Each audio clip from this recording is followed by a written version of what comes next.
मैं अमेंडमेंट जो है वो आपका रिकॉर्ड कर देता हूँ। स्टार्ट किया था लाइव बट थोड़ा तबीयत जरा ये था, तो चलिए मैं रिकॉर्ड कर देता हूँ। दोस्तों मेरी बात ध्यान सुनिएगा। अभी हमने अमेंडमेंट जो है वो कब से देखने हैं, जून के बाद के, मतलब जुलाई से लेके मई तक देखना है, ठीक है ना।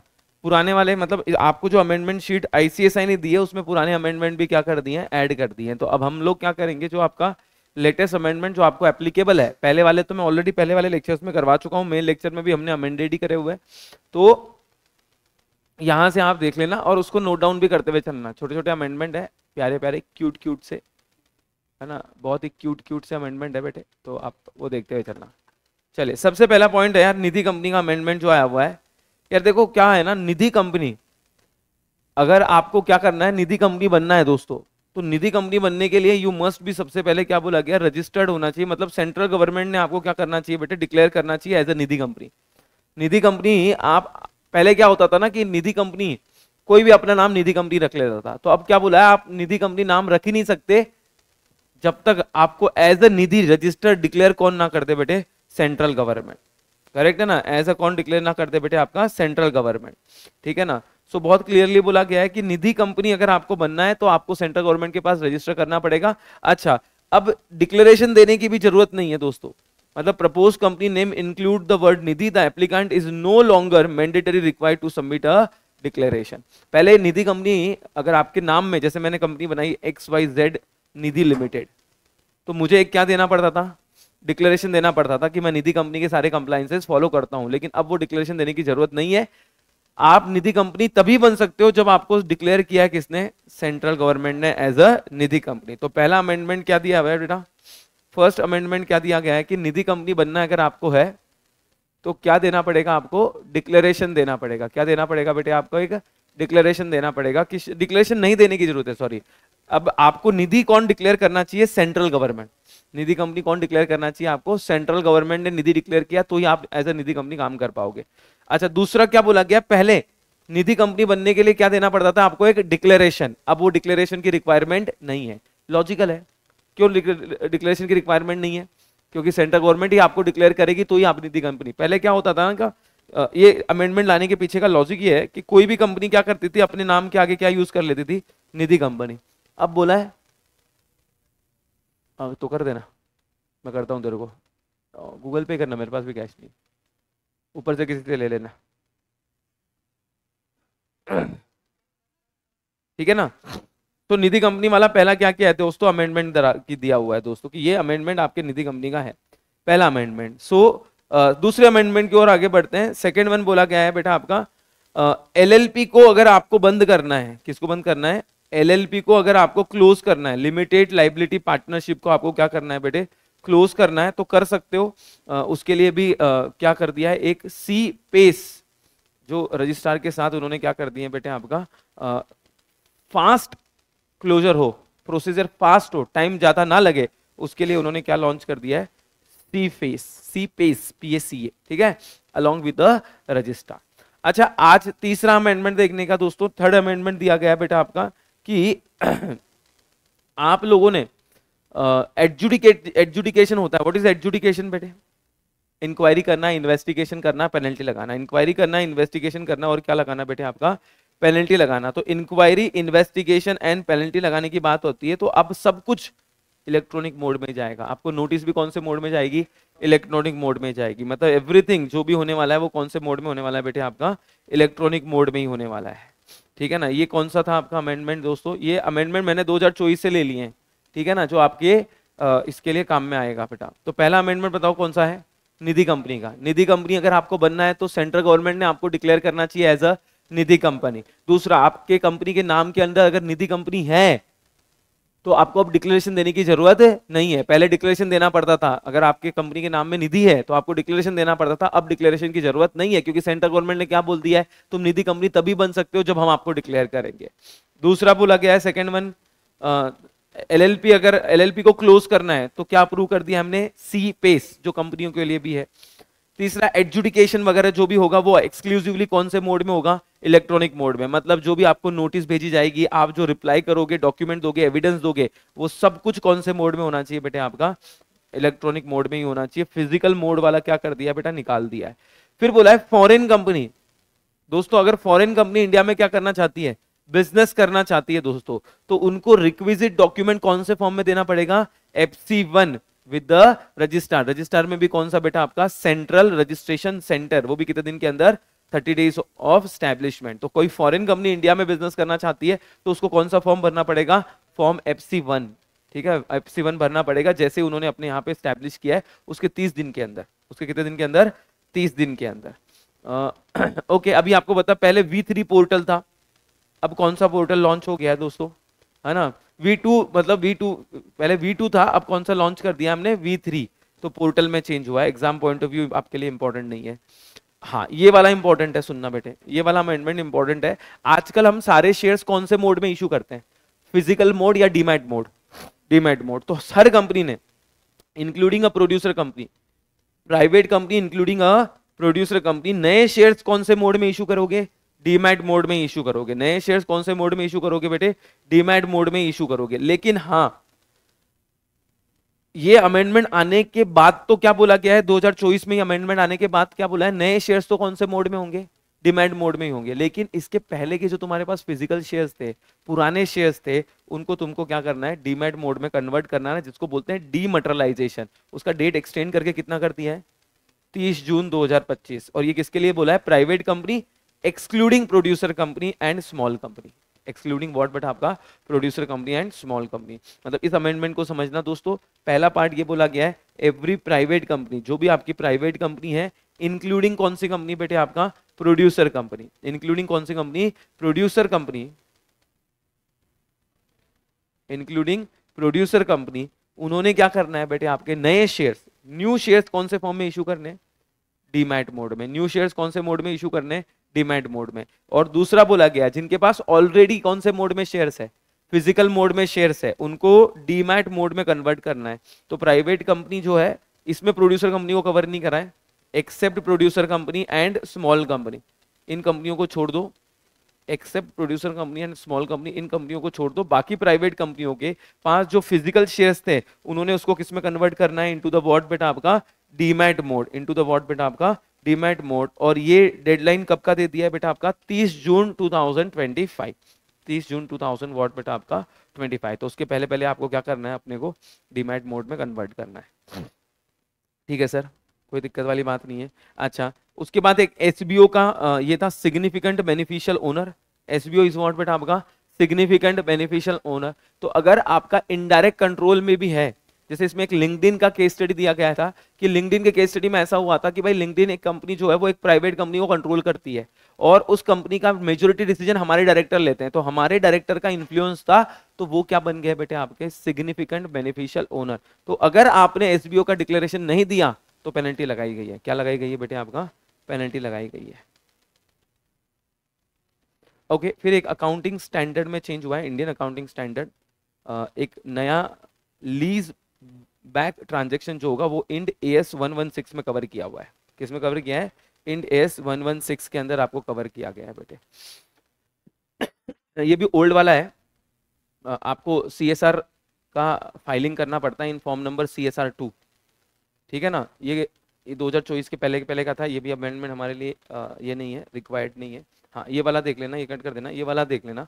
नफरा ने कुछ 40 स्टैंडर्ड ऑफ ऑडिटिंग क्या करे हैं दोस्तों, रेकमेंड किए हैं। कितने, 40 क्या रेकमेंड किए बेटे आपका, स्टैंडर्ड ऑफ ऑडिटिंग। चलो इस पे आ जाओ, ये बड़ा इंपॉर्टेंट है, ये अमेंडमेंट आपके एग्जाम पे बड़ा इंपॉर्टेंट है ना। ये अमेंडमेंट आपके लिए बड़ा इंपॉर्टेंट है दोस्तों। अमेंडमेंट किस चीज का है दोस्तों, सुनना। अब जो एवरी लिस्टेड कंपनी है, आप लोगों ने सुना होगा ऑडिटर को हमें रोटेशन क्लॉज लगता है ना, वो फाइनेंशियल ऑडिटर के लिए था। दिसंबर 2024 के बाद सेक्रेटरियल ऑडिट के लिए भी क्या लगने लग गया है, रोटेशन क्लॉज। मतलब एक ऑडिटर, जैसे अब मैं कंपनी का ऑडिटर हूँ, I am a practicing company secretary and मैं ऑडिट कर रहा हूँ, तो मैं एक कंपनी का ऑडिट 5 साल लगातार कर सकता हूँ, उसके बाद मुझे कूलिंग पीरियड लगेगा। अगर मैं फर्म हूँ तो मैं ऑडिट कितने साल कर सकता हूँ, 5-5 साल के 2 टर्म कर सकता हूँ, फिर मुझे क्या लगेगा। सो क्या बोला गया है, an individual secretary auditor can serve for not more than कितना, 1 टर्म ऑफ 5 consecutive ईयर, और firm shall not be more than कितना, और तो और ऑडिट सिर्फ और सिर्फ कौन करेगा? पीर रिव्यू कंपनी सेक्रेटरी। अब ये पीर रिव्यू कंपनी सेक्रेटरी क्या होता है? तो जो प्रैक्टिसिंग कंपनी सेक्रेटरी है उन्होंने अपने आप को, मतलब अगर वो अपना ऑडिट वगैरह सब सही कर रहे हैं, एफिशिएंटली ऑडिट कर रहे हैं, तो आईसीएसआई उनको एक सर्टिफिकेट दे देती है कि तुम कौन हो?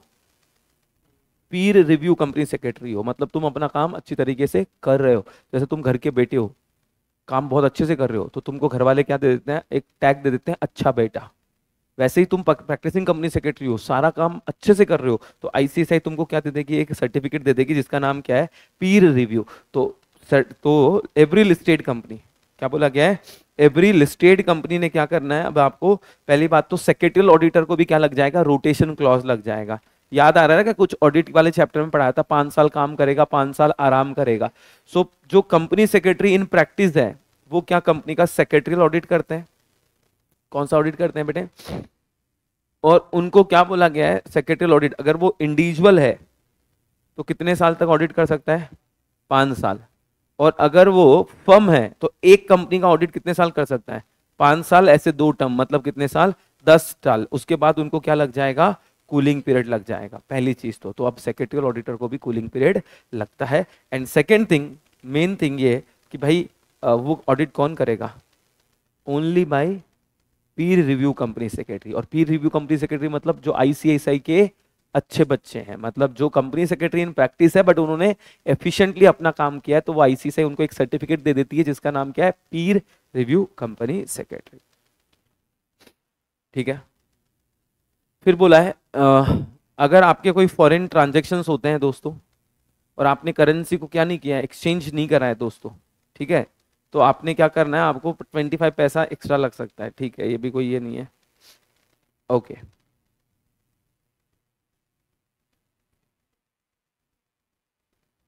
हाँ, नेक्स्ट वन देखो, ये भी अकाउंट्स एंड ऑडिट वाला ही है कि आपको क्या करना पड़ेगा दोस्तों? एक बेसिकली रिपोर्ट फाइल करनी पड़ती है। बोर्ड रिपोर्ट के अंदर एक एडिशनल डिटेल होती है जो हमने पढ़ रखा है ऑलरेडी, जिसको हम बोलते हैं sexual harassment of women at work place. याद आ रहा है? अगर आपकी कंपनी में 10 या उससे ज्यादा एम्प्लॉय है तो आपको बोर्ड रिपोर्ट में एक क्या डिस्क्लोजर देना है? Sexual harassment of women at work place. जिसके अंदर आप क्या बताओगे बेटे? जिसके अंदर आप क्या बताओगे बेटे? जिसके अंदर आप बताओगे कि भैया कितने कंप्लेंट आई है साल भर में, कितनी कंप्लेंट सॉल्व करी है, कितनी भी कंप्लेंट अभी भी 90 दिन हो गए लेकिन पेंडिंग है, और क्या क्या एक्शन लिया गया। तो ये आपको क्या करना पड़ेगा? बताना पड़ेगा। किसको बताना पड़ेगा बेटे? आपको बोर्ड रिपोर्ट में डिस्क्लोज करना पड़ेगा। किस में डिस्क्लोज करना पड़ेगा? बोर्ड रिपोर्ट में आपको डिस्क्लोज करना पड़ेगा बेटे।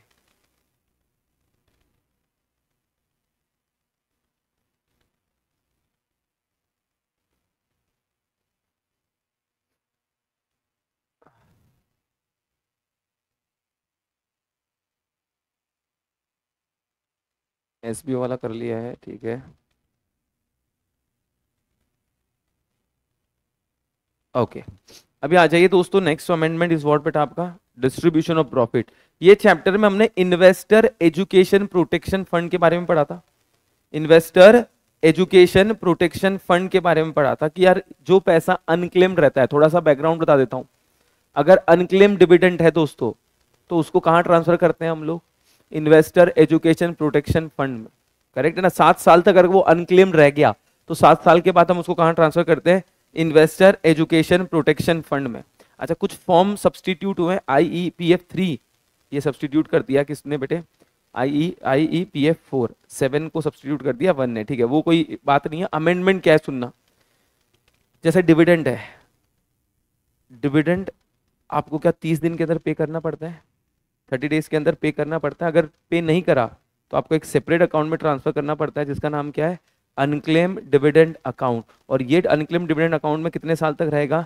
7 साल। अगर 7 साल में भी क्लेम नहीं हुआ तो फिर उसको कहाँ ट्रांसफर करना है? इन्वेस्टर एजुकेशन प्रोटेक्शन फंड को ट्रांसफर करना है। 7 साल बाद कहाँ ट्रांसफर करना है? इन्वेस्टर एजुकेशन प्रोटेक्शन फंड को ट्रांसफर करना है। तो पहले क्या होता था पता है? इन्वेस्टर एजुकेशन प्रोटेक्शन फंड का बैंक अकाउंट था पंजाब नेशनल बैंक में। कहाँ था? और वहां जाके आपको डिपॉजिट करना पड़ता था। अब जो पैसा ट्रांसफर होगा वो कैसे ट्रांसफर होगा? इन्वेस्टर एजुकेशन प्रोटेक्शन फंड में ऑनलाइन। कौन सा ट्रांसफर होगा बेटे आपका? ऑनलाइन दोस्तों, है ना, मतलब फिजिकल ट्रांसफर की मतलब अभी रिक्वायरमेंट नहीं है। अब आपको कैसे ट्रांसफर कर देना है बेटे, आपका ऑनलाइन ट्रांसफर कर देना है। तो जो अमेंडमेंट आया, देखो यहाँ पे क्या बोला गया है। ये देखो, अर्लियर क्या था, earlier any amount required to be credited by the company to fund under investor education protection fund, उनका अकाउंट कौन से बैंक में था, पंजाब नेशनल बैंक में। लेकिन अब अमेंडमेंट ला दिया है, और अमेंडमेंट ने बोला ये पैसा कितने दिन के अंदर ट्रांसफर करना है, 30 डेज, ठीक है ना, from the date of such amount due, ठीक है ना, 30 days from the date of amount what बेटा आपका ड्यू। और वो भी आप ट्रांसफर कैसे करोगे दोस्तों, ट्रांसफर कैसे करोगे दोस्तों, यहाँ पे आप ट्रांसफर करोगे ऑनलाइन। कैसे ट्रांसफर करोगे बेटे, आपका ऑनलाइन ट्रांसफर करोगे। तो दो अमेंडमेंट आए हैं। पहला अमेंडमेंट क्या बोला गया है दोस्तों, आपका ट्रांसफर कैसे करोगे बेटे, आपका ऑनलाइन ट्रांसफर। ये देखिए, after the amendment the amount shall be transfer online to the authority within a period of 30 days from the date such amount becomes due. 30 days from the such amount of becomes what बेटा आपका due. तो जैसे ही आपका 30 दिन क्या हो जाएगा बेटे आपका, देखो क्या 7 साल तक इन्वेस्टर एजुकेशन प्रोटेक्शन फंड में रहता है, वो 7 साल खत्म होने के 30 दिन के अंदर हमें कहाँ ट्रांसफर करना होता है, इन्वेस्टर एजुकेशन प्रोटेक्शन फंड में ट्रांसफर करना होता है। तो पहले कैसा ट्रांसफर होता था, बैंक अकाउंट में जाके, अब कैसा ट्रांसफर होगा, ऑनलाइन।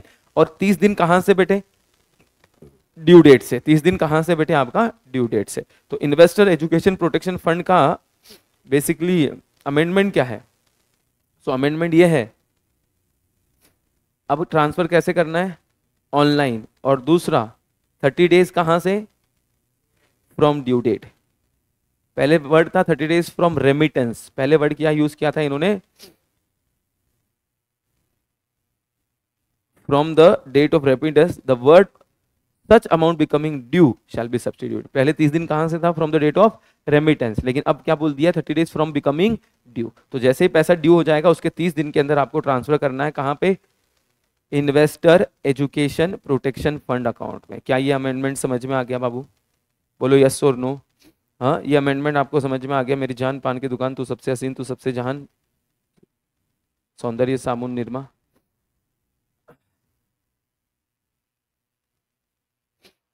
तो बताइए, अभी तक अमेंडमेंट जो बताए हैं वो बताइए, आपका क्या क्या है अमेंडमेंट, स्टार्टिंग से एक बार बता दीजिए जो अमेंडमेंट हमें याद रखने हैं, ठीक है ना। एक तो निधि कंपनी वाला अमेंडमेंट है, बोलो निधि कंपनी वाला अमेंडमेंट क्या है बेटा, क्या निधि कंपनी आप तभी बन सकते हो जब आपको डिक्लेयर किया है, किसने, सेंट्रल गवर्नमेंट ने, एज अ निधि। पहले क्या होता था, आप निधि कंपनी बन जाते थे, अब तभी बन सकते हो जब आपको डिक्लेयर किया है सेंट्रल गवर्नमेंट ने एज अ निधि। दूसरा अमेंडमेंट इसके अंदर ऐसा था बेटा, जैसे मेरा कंपनी है यूनिक निधि लिमिटेड, यूनिक निधि लिमिटेड, तो क्या मेरे नाम में मैंने निधि ऐड किया है, तो मुझे एक डिक्लेरेशन देना पड़ता था कि मैं निधि कंपनी की सारी क्राइटेरिया सेटिस्फाई करता हूं। अब वो डिक्लेरेशन की जरूरत है नहीं है, क्योंकि सेंट्रल गवर्नमेंट ने क्या बोल दिया, हम डिक्लेयर करेंगे तभी तुम निधि कंपनी बन पाओगे। तो ये डिक्लेरेशन की अब जरूरत नहीं है दोस्तों, बिना डिक्लेरेशन दिए आप निधि कंपनी बन सकते हो जब सेंट्रल गवर्नमेंट ने आपको डिक्लेयर कर दिया एज अ व्हाट बेटा आपका Nidhi company. This was the first amendment, this was the what बेटा आपका फर्स्ट अमेंडमेंट। सेकंड अमेंडमेंट क्या है बेटा आपका, दूसरा अमेंडमेंट, हाँ बायबैक का। बायबैक का अमेंडमेंट हम लोगों ने क्या देखा था, सुनना, ये भी पुराना वाला अमेंडमेंट है वैसे तो बाय, अच्छा एक और एलएलपी का भी देखा था। अब एलएलपी को क्लोज करना है तो आप सी पेस, क्या यहां से क्लोज कर सकते हो रजिस्ट्रार के थ्रू, हाँ, तो ये स्पीडी के लिए, स्पीडी क्लोजर ऑफ एलएलपी के लिए आया गया है।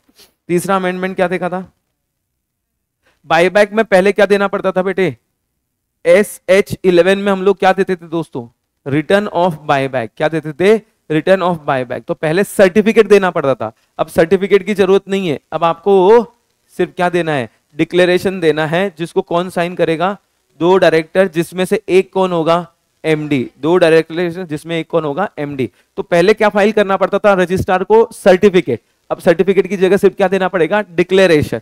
क्या देना पड़ेगा, डिक्लेरेशन। किस चीज का डिक्लेरेशन, कि हमने बायबैक करते टाइम सारे रूल्स एंड रेगुलेशन फॉलो किए हैं, बायबैक करते टाइम हमने सारे रूल्स एंड रेगुलेशन फॉलो किए हैं। तो आपको SH11 देना पड़ता है दोस्तों, पहले था सर्टिफिकेट देना पड़ेगा, अब सर्टिफिकेट की जगह सिर्फ क्या बोला गया है, डिक्लेरेशन दोगे तो भी काम चल जाएगा, डिक्लेरेशन दोगे तो भी काम चल जाएगा। तीसरा अमेंडमेंट था, प्राइवेट कंपनी जो है, कौन सी कंपनी है बेटे, प्राइवेट कंपनी जो है, इंक्लूडिंग प्रोड्यूसर कंपनी, इन्होंने अब जो भी नए शेयर्स इशू करने हैं वो कौन से मोड में करने हैं, डीमैट मोड में ही करने हैं। नए शेयर्स कौन से मोड में करने हैं बेटे, डीमैट मोड में। हाँ, और उसके बाद चौथा अमेंडमेंट उसके अंदर ही था, private company except producer company and small company, and small company को छोड़ दो और प्रोड्यूसर कंपनी को छोड़ दो, उनको क्या बोला गया है कि आपका डेडलाइन जो है वो कब का है, 30 जून 2025 के पहले पहले आपने क्या करना है, जितने भी शेयर्स आपके फिजिकल मोड में हैं उसको डीमैट मोड में कन्वर्ट कर देना। फिजिकल शेयर्स को कौन से मोड में कन्वर्ट कर देना बेटे, डीमैट मोड में कन्वर्ट कर देना, ठीक है ना, यस और नो। अच्छा, उसके बाद क्या देखा था बेटे आपका, लिंक्डइन वाला केस स्टडी देखा था कि भाई अगर आप एसबीओ का डिक्लेरेशन नहीं दोगे तो आपको क्या लग जाएगा बेटा, आपका पेनल्टी लग जाएगा। लिंक्डइन में क्या बोला था, अगर आप क्या नहीं दोगे बेटे, आपका डिक्लेरेशन नहीं दोगे तो क्या लग जाएगा बेटे, आपका पेनल्टी लग जाएगा, ठीक है ना। फिर इन्वेस्टर एजुकेशन प्रोटेक्शन फंड वाला देखा।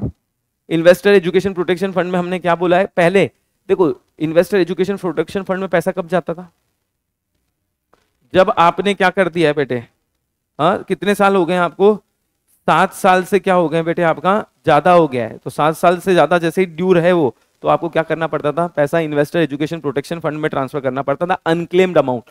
पहले कैसे जाता था दोस्तों, फिजिकली देना पड़ता था, पंजाब नेशनल बैंक में डिपॉजिट करना पड़ता था, लेकिन अब कैसे ट्रांसफर करना है, ऑनलाइन। कैसे ट्रांसफर कर देना है, ऑनलाइन। और दूसरा क्या अमेंडमेंट लाया, पहले वर्ड क्या था, 30 days from remittance, 30 days from what बेटा, आपका डेट ऑफ रेमिटेंस। अब डेट ऑफ रेमिटेंस की जगह क्या बोल दिया है, 30 डेज फ्रॉम ड्यू डेट। जैसे ही ड्यू डेट होता है, ड्यू डेट मतलब जैसे ही आपको ट्रांसफर करना होगा, किसको, इन्वेस्टर एजुकेशन प्रोटेक्शन फंड, उसके 30 दिन के अंदर ट्रांसफर कर देना। उसके कितने दिन के अंदर ट्रांसफर कर देना बेटे, 30 डेज के अंदर ट्रांसफर कर देना बेटे, ठीक है।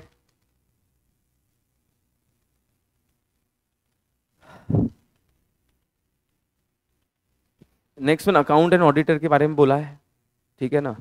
तो अकाउंट एंड ऑडिटर में कुछ अकाउंटिंग स्टैंडर्ड जो है वो क्या कर दिए बेटे, अमेंडमेंट आए हुए हैं, सिर्फ नाम दिए हुए हैं। कौन से बेटे, 101, that is first time adoption of Indian accounting standard. तो कुछ अकाउंटिंग स्टैंडर्ड में क्या लाया है बेटे, आपका चेंज लाया है।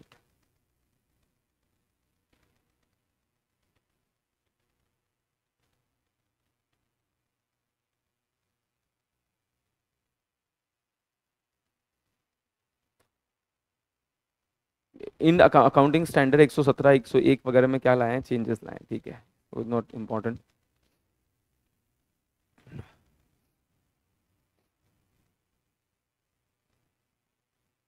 ये भी पुराना वाला अमेंडमेंट है।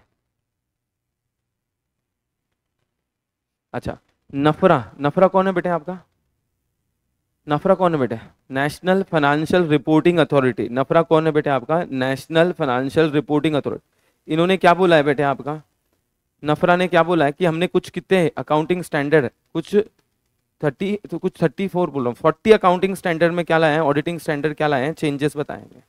कुछ 38-40 अकाउंटिंग स्टैंडर्ड में क्या बताएं बेटे, चेंजेस। अच्छा, ये वाला बड़ा इंपॉर्टेंट अमेंडमेंट है आपका, सेक्रेटरियल ऑडिटर वाला।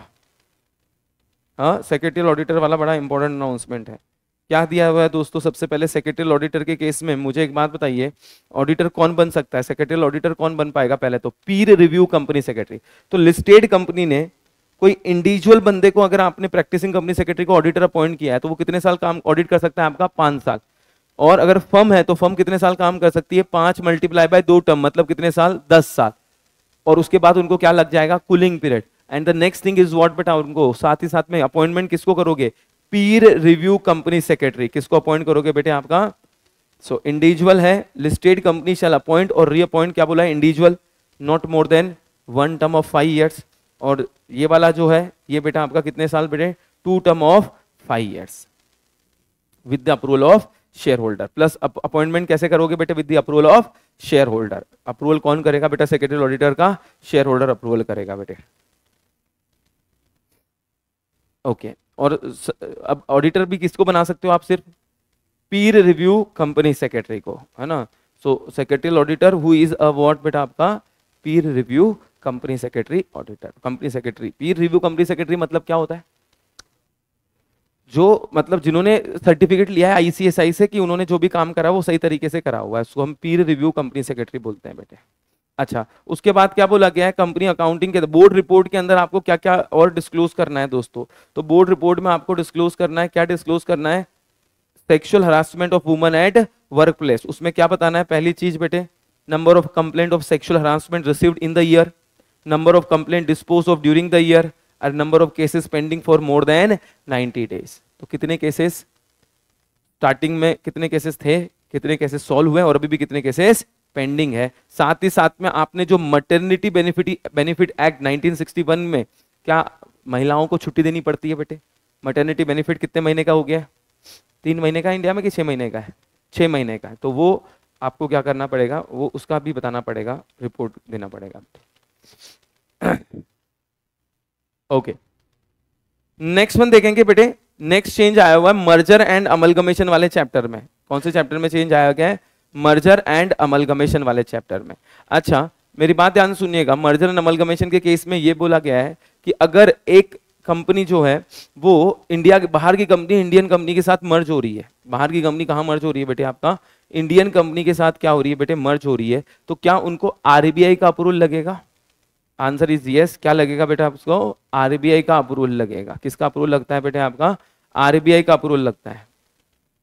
देखो क्या लिखा हुआ है, where the transferor company is a foreign company. Where the transferor company कौन सी है बेटे, आपका फॉरेन कंपनी है। ट्रांसफरर कंपनी कौन सी है बेटे, आपकी फॉरेन कंपनी है। और ट्रांसफरी कंपनी कौन सी है बेटे, आपकी इंडियन कंपनी है। ट्रांसफरी कंपनी कौन सी है, आपकी Indian company. Transferor company foreign company है और ट्रांसफरी कंपनी इंडियन कंपनी है। तो बाहर वाली कंपनी इंडियन कंपनी के साथ मर्ज हो रही है, तो उस केस में हमें किसका अप्रूवल चाहिए, आरबीआई का। किसका अप्रूवल लेना पड़ेगा बेटे, आपका आरबीआई का। अच्छा, कौन सी कंपनी अप्रूवल लेगी आरबीआई की, दोनों कंपनी। कौन सी कंपनी अप्रूवल लेगी बेटे आरबीआई की, दोनों कंपनी अप्रूवल लेगी। एक मिनट, ये देखना,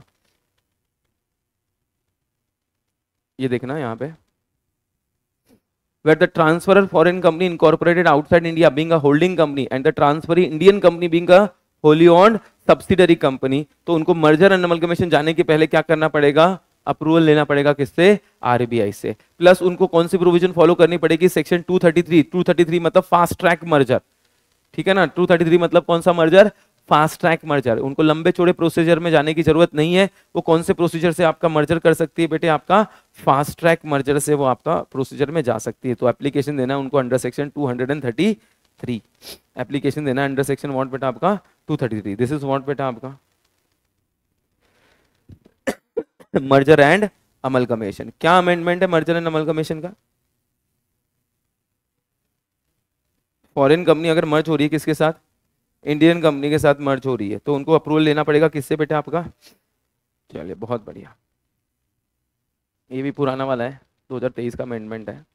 ये कट हो गया है, 12 वाला चैप्टर तो आपको कट ही हो गया है, तो अमेंडमेंट भी कट हो गया है।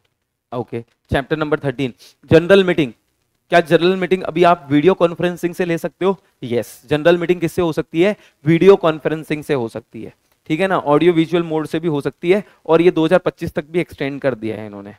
तो इन्होंने क्या बोला गया है, थ्रू वीडियो कॉन्फ्रेंसिंग और audio other audio visual mode on और बिफोर 30 सितंबर 2025। मतलब इस साल की मीटिंग भी आप कैसे ले सकते हो बेटे, ऑनलाइन ले सकते हो। एजीएम और ईजीएम कैसे ले सकते हो आप, ऑनलाइन ले सकते हो, ठीक है ना। कंपनी को अलाउ कर दिया है, जो 2024 और 25 की उनको एजीएम लेनी थी, to conduct their AGM through video conferencing and other audio visual mode. इसीलिए आजकल देखो एजीएम ईजीएम भी क्या होने लग गई है, ऑनलाइन होने लग गई है। इसीलिए आपका खाना खाने का सपना सपना ही रह गया है आजकल, ठीक है ना।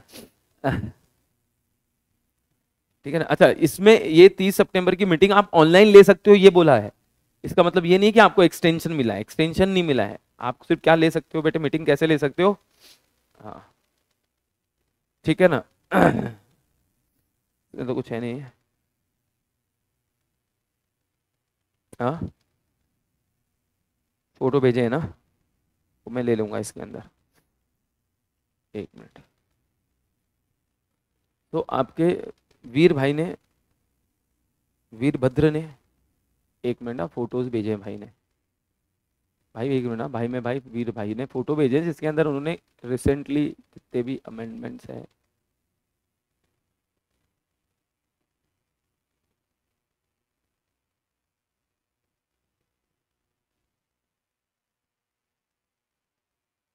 वो फोटोज का पीडीएफ बना देना यार बाबू प्लीज। अब इतना कर लिया है तो साहब इतना भी कर ही दो, है कि नहीं, ताकि क्या है सबको आसानी रहे यार। आई डोंट नो बेटा।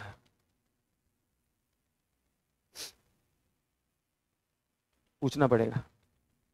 अच्छा, अब ये डायरेक्टली आ जाओ आप पहले SS1 और SS2 पे। कहाँ पे आ जाओ बेटे? SS1 और SS2 पे आ जाओ।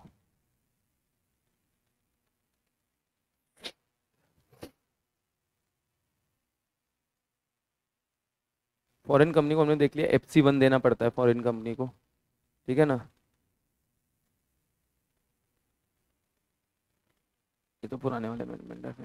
तो SS1 SS2 पे आ जाओ थोड़ा सा। SS1 और SS2 को पॉइंट वैसे हमने तो लेक्चर में ही कवर किए हुए हैं, बट एक बार थोड़ा सा रिवाइज कर लेते हैं। वो लेक्चर में ही हमने कवर किए हैं SS1 और SS2 के पॉइंट्स।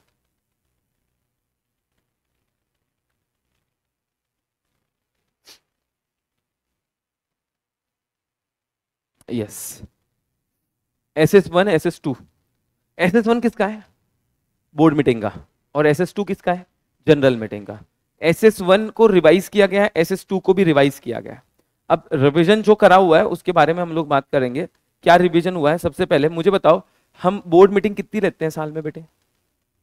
साल में कितनी बोर्ड मीटिंग होती है? 4। अबे ढूक लो, बोलो ना, साल में कितनी बोर्ड मीटिंग होती है? 4। लेकिन कुछ कंपनियों को 4 लेने की जरूरत नहीं है। जैसे कौन सी company? 1% company, small company, dormant company, section 8 company, private company, बराबर है, which is startup, which is what बेटा आपका? स्टार्टअप। तो इन लोगों को क्या बोला गया है कि आपको 4 मीटिंग लेने की जरूरत नहीं है, आपको 2 मीटिंग से भी काम चल जाएगा। बट कब?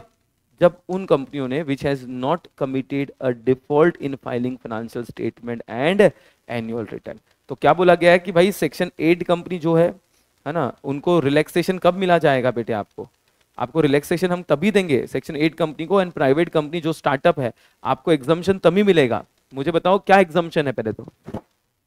उनको 4 मीटिंग लेने की जरूरत है या 2 मीटिंग से ही काम चल जाएगा? सेक्शन 8 कंपनी और प्राइवेट कंपनी जो स्टार्टअप है उनको 2 मीटिंग में ही काम चल जाएगा। लेकिन इनको क्या बोला गया है कि ये 2 मीटिंग का एग्जम्पशन आपको तब मिलेगा, 4 लेने की जरूरत नहीं है, 2 से ही काम चल जाएगा, तब मिलेगा जब आपने कोई डिफॉल्ट नहीं किया in filing financial statement and annual return. मतलब आपने टाइम पे financial statement annual return file करा है। दूसरा देखो, हमने लेक्चर्स में देखे थे कि भैया कुछ ऐसे ट्रांजेक्शन्स हैं जो पहले थे कि जो आप वीडियो कॉन्फ्रेंसिंग से कर ही नहीं सकते थे। कुछ ऐसे ट्रांजेक्शन थे जो किससे नहीं कर सकते थे? वीडियो कॉन्फ्रेंसिंग से अलाउड ही नहीं था। बट आजकल कोविड के बाद में तो सारे ट्रांजेक्शन क्या बोल दिए? वीडियो कॉन्फ्रेंसिंग से अलाउड कर दिए। तो देखना बेटे, कुछ रिस्ट्रिक्टेड ट्रांजेक्शन है जो वीडियो कॉन्फ्रेंसिंग से नहीं हो सकते थे। कौन से? जैसे पहला, approval of annual financial statement, approval of board report, prospectus and matter related to amalgamation, demerger, merger, acquisition, take over etcetera, and audit committee meeting of consideration of financial statement. याद आ रहा है? मैंने कुछ 5 पॉइंट बताए थे आपको, ABCDP। ये 5 काम पहले पहले ऑनलाइन हो ही नहीं सकते थे, इसके लिए फिजिकल मीटिंग ही लेनी पड़ती थी। कौन से 5 वाले? A फॉर जिस बोर्ड मीटिंग में आप क्या कर रहे हो? अप्रूवल ऑफ अकाउंट कर रहे हो, जिसमें आप क्या कर रहे हो बेटे? आपका approval of annual financial statement. तो A फॉर व्हाट बेटा? आपका annual financial statement. A for what बेटा? आपका approval of annual financial statement. B for approval of board report, B for approval of board report. C for audit committee meeting, C for which committee meeting?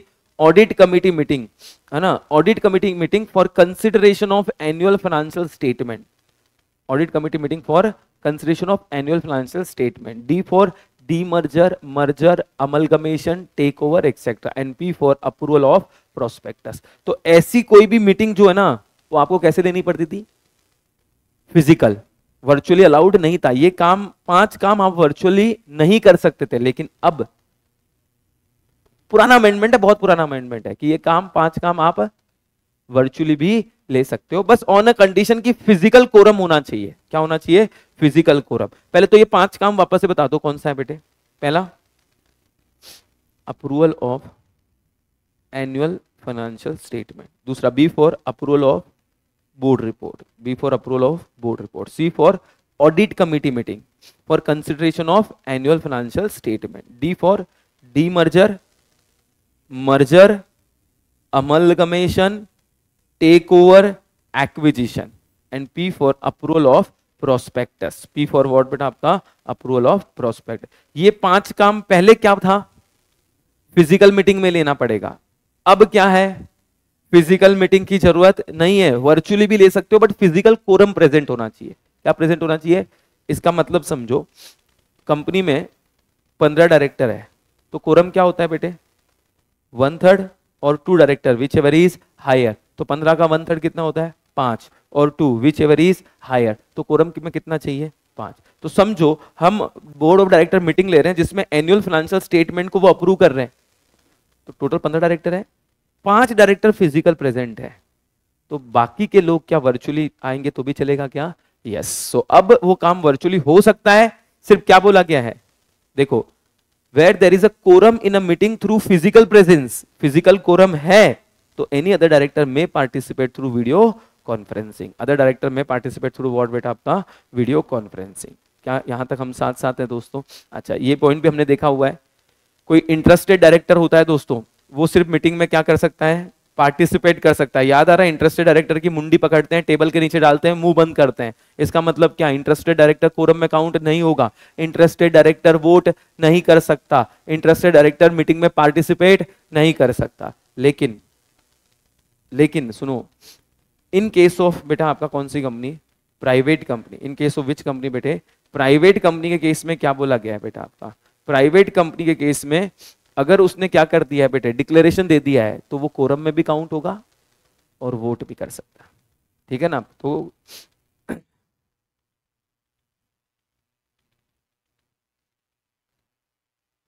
ये lecture में हो गया था, बस आपको बता रहा हूं।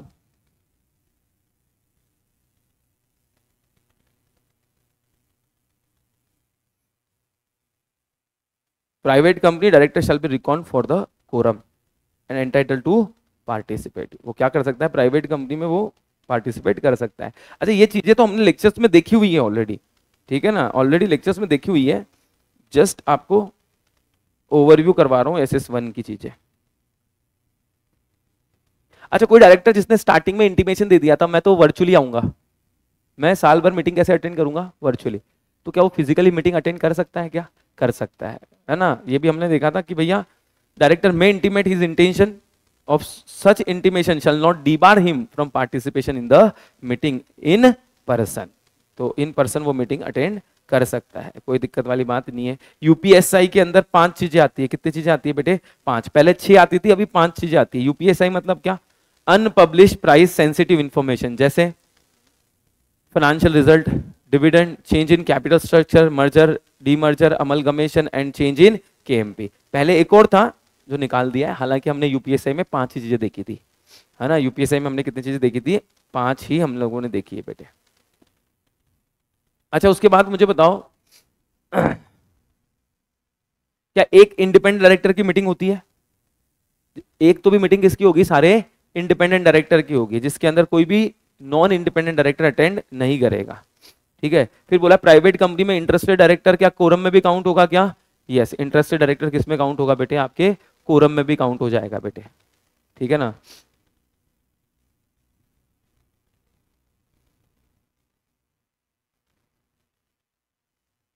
अच्छा, चेयरमैन इंटरेस्टेड है तो क्या बोला गया है? हाँ, चेयरमैन इंटरेस्टेड है तो क्या होता है बेटा आपका? चेयरमैन उस टाइम पे वो रिजोल्यूशन प्रपोज नहीं करता है ना? चेयरमैन क्या नहीं होगा बेटे आपका?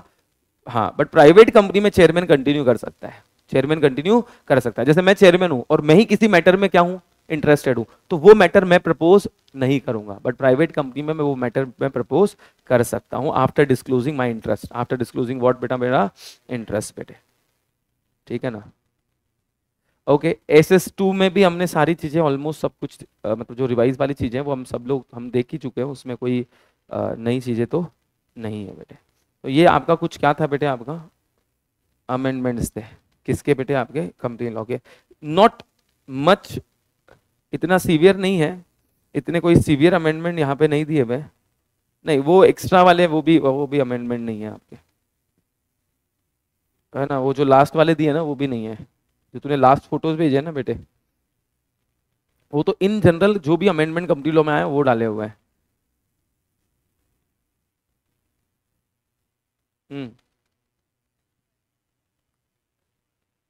पीडीएफ भेज देता हूँ मैं अमेंडमेंट वाली आपको।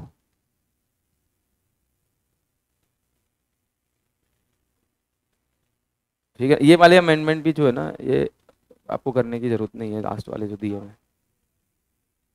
ठीक है ना, आपके ग्रुप में मैं अमेंडमेंट वाला पीडीएफ भेज दूंगा, जो जो अमेंडमेंट हुए हैं उतना। ठीक है ना, thank you so much, bye bye, take care, good night, sweet dream.